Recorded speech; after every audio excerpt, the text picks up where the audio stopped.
Hello, buddies, welcome to Arvion. Donald Trump winning the Nobel Peace Prize?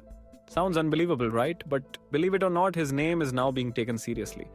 October 10th is the big day when the Nobel Committee announces this year's Peace Prize winner. And the suspense is rising. Will Trump actually pull off one of the most shocking wins in history? Or is it just hype? In today's video, we'll explore Trump's claims, his achievements, his controversies, and what the Nobel Committee actually looks for. Stay tuned till the end, because this story is a mix of politics, history, and global drama. Nobel Peace Prize is one of the world's most prestigious awards, announced every year in Oslo, Norway, given to individuals or organizations that have made significant contributions to peace. This year, Donald Trump is among the 329 nominees. 76 of them are Americans, and Trump stands out as the most talked about. Trump has repeatedly promoted himself as a man of peace. He says he prevented new wars and even ended old ones.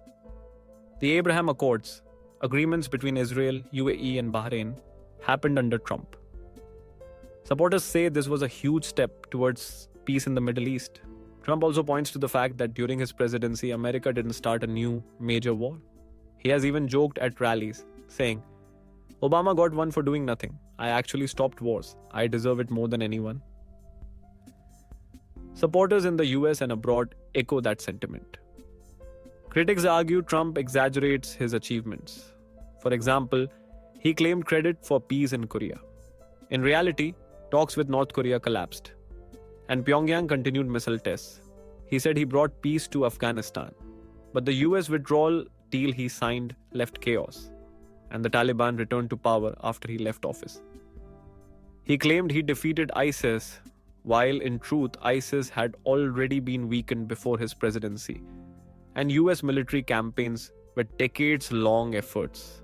On Iran, instead of peace, tensions increased after he withdrew from the nuclear deal.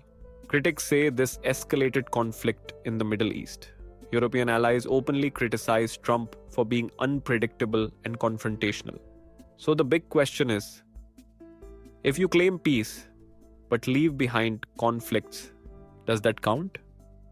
Many think the Nobel Peace Prize is political, but it has clear guidelines. It's not given for election campaigning or self-promotion. Committee members study evidence, reports, and actual peace outcomes. They interview experts, analyze global impact, and only then make a decision. Past winners include Nelson Mandela, Malala Yousafzai, Barack Obama, and the United Nations. Obama's Nobel Prize in 2009 was controversial. Even Obama himself admitted he hadn't done much yet. Nelson Mandela was honored for ending apartheid in South Africa. Malala received it for risking her life to promote girls' education. Compared to them, Trump's record is debated. Was it real peace or just temporary deals? Some leaders in the Middle East praise Trump for the Abraham Accords, but others say those agreements were driven more by common fear of Iran than by Trump's diplomacy. India and Pakistan saw no peace initiatives under Trump, despite tensions. Europe was deeply divided on Trump's approach to NATO and global security. Overall, Trump's image is not that of a peacemaker globally. Out of 329 candidates, surveys say Trump has about a 22% chance of winning. 49% of experts say his chances are very low. In the US, Trump supporters see it as proof of his greatness. Opponents call it a publicity stunt. Trump is a master of branding. He has turned the Nobel Prize discussion into part of his political campaign. At rallies, he often asks supporters, "Don't you think I deserve the Nobel Prize?" By repeating this message, he creates headlines and forces the world to discuss him. Even if he doesn't win, the conversation keeps him in the spotlight. The final announcement will decide everything.